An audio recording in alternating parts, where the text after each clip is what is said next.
Firing بھی اس میں add ہوگی اور اس پہ گیٹ ٹوگیدر. اور لاہور میں تو یہ فیسٹیول اس عروج پہ بھی پہنچا کہ پوری دنیا سے، یورپ سے لوگ، باہر کے مڈل ایسٹ سے لوگ آتے تھے اس رات کو، اس بسنت کے تہوار کو سیلیبریٹ کرنے کے لیے. اور یہ بڑی ایک زر مبادلہ کہہ لیجئے، ایک آمدن کا بھی ذریعہ بن چکا تھا، ایک لاہور کی پہچان بن چکا تھا. یہ ایک اس کا اسپیکٹ ہے. لیکن اس کے ساتھ پھر ہوا یہ کہ جب عام دھاگے کی جو ڈور جو ہوتی ہے اس کے اوپر ہلکا مانجا جو لگا ہوتا ہے، وہ اگر خدا نخواستہ کسی جگہ پہ موٹر سائیکل کے سامنے آ بھی جائے، وہ فوری طور پہ ٹوٹ جاتی ہے، وہ بریکیبل ہوتی ہے، وہ نقصان نہیں کرتی.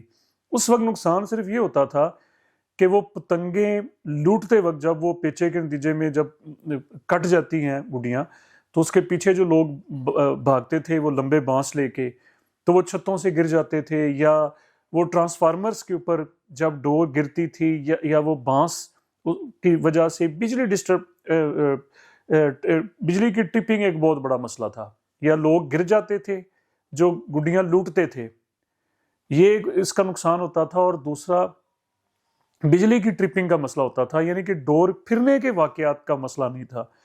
لیکن جب عام ڈور کی، عام دھاگے کی جگہ پہ نائلون نے لے لی اور اس کے اوپر ہیوی کانچ کا مانجا اور وہ خطرناک دھاتی ڈور کی شکل میں وہ سامنے آئی، تو اس کے نتیجے میں پھر یہ فیسٹیول نہیں رہا، پھر یہ تہوار نہیں رہا، بلکہ یہ قاتل ایک ایونٹ بن گیا. یعنی کہ یہ خون کے ساتھ اس کو ریلیٹ کر دیا ہو گیا یہ کہ یہ ایسے ڈور جب کوئی بندہ جو ہے، وہ کتنے واقعات ہر شہر میں ہوئے، ہر جگہ پہ ہوئے، بے شمار واقعات ہوئے، اور قیمتی جانیں نوجوانوں کی. موٹر سائیکل پہ ہم جا رہے ہیں اور پتہ بھی نہیں چلا، ڈور پھری اور گردن کٹ چکی ہے، بلیڈنگ ہو رہی ہے، اور بندہ جو ہے وہ اپنی جان سے گیا.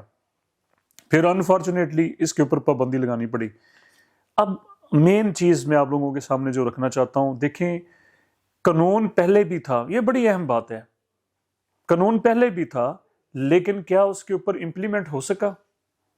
کیا جب لوگ گڈیاں اڑانے لگیں گے تو وہ گورنمنٹ سے اجازت لیں گے جا کے کہ یہ 18 سال سے کم عمر ہے، یہ 18 سال سے زیادہ عمر کا ہے؟ عام طور پہ تو دیکھنے میں یہی آیا ہے کہ پتنگ بازی کا جو زیادہ شوق ہے وہ بچوں میں زیادہ ہوتا ہے. اب بڑے جی گورنمنٹ کی طرف سے اجازت نہیں ہے کہ 18 سال سے کم عمر کے جو بچے ہیں وہ گڈی اڑا نہیں سکتے. کیا یہ پوسیبل ہو سکے گا؟ پہلی یہ بات. دوسری یہ بات ہے کہ کیا یہ اتنا چیک اینڈ بیلنس عمل میں لایا جا سکے گا کہ باقاعدہ رجسٹریشن ہوگی اور یہ اتنا ٹرانسپیرنٹ کام ہوگا کہ جناب صرف دھاگا استعمال ہو رہا ہے، اس میں نائلون استعمال نہیں ہو رہا، دھاتی ڈور استعمال میں نہیں آ رہی، اور یہ کوئی نقصان کی طرف ہم نہیں جا رہے؟ یا پھر وہی کچھ ہوگا جو پیچھے ماضی میں ہوتا رہا کہ وہی اسی طرح سے گڈیاں اڑیں گی، اسی طرح سے پتنگ بازی ہوگی، اسی طرح سے ہلڑ بازی ہوگی، اور ویسے ہی جناب وہ موٹر سائیکلوں والے جو بیچارے جو ہیں ان کے گلوں میں ڈور پھرنا شروع ہو جائے گی، اور جب واقعات ہوں گے، کوئی جانیں جائیں گی، اور پھر سے گورنمنٹ کیا کرے گی کہ اس کے اوپر پابندی لگا دی جائے گی. سٹیک ہولڈر نے بالکل اس کے اوپر اپنی رائے کا ضرور اظہار کیا ہوگا، اپنے اپنے تجربات ان لوگوں نے شیئر کیے ہوں گے، یہ اچھی بات ہے. لیکن گراؤنڈ ریئلٹی یہ ہے کہ گورنمنٹ کو ریویو کرنا چاہیے اس کے اوپر، ابھی مزید اس کے اوپر سوچ بچار کر لینی چاہیے کہ کہیں یہ نہ ہو. اجازت تو دے دی جائے، خوشی کی بات تو ہے، یہ ایک بڑا اچھا تہوار ہے. اگر اس میں سے یہ والا جو فیکٹر جو ہے اس کو نکال دیا جائے، اس کو مائنس کر دیا جائے کہ لوگوں کی جانیں داؤ پہ نہ لگ جائیں. لوگوں کی جان قیمتی ہے، تہوار قیمتی نہیں ہے، انجوائمنٹ قیمتی نہیں ہے. اگر ایک گھر میں صف ماتم ہے اور دوسری سائڈ پہ آتش بازی، اس کا کیا فائدہ؟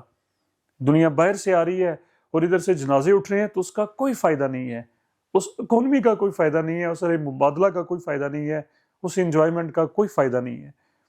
اس کے اوپر بڑے سر جوڑنے کی ضرورت ہے ابھی مزید.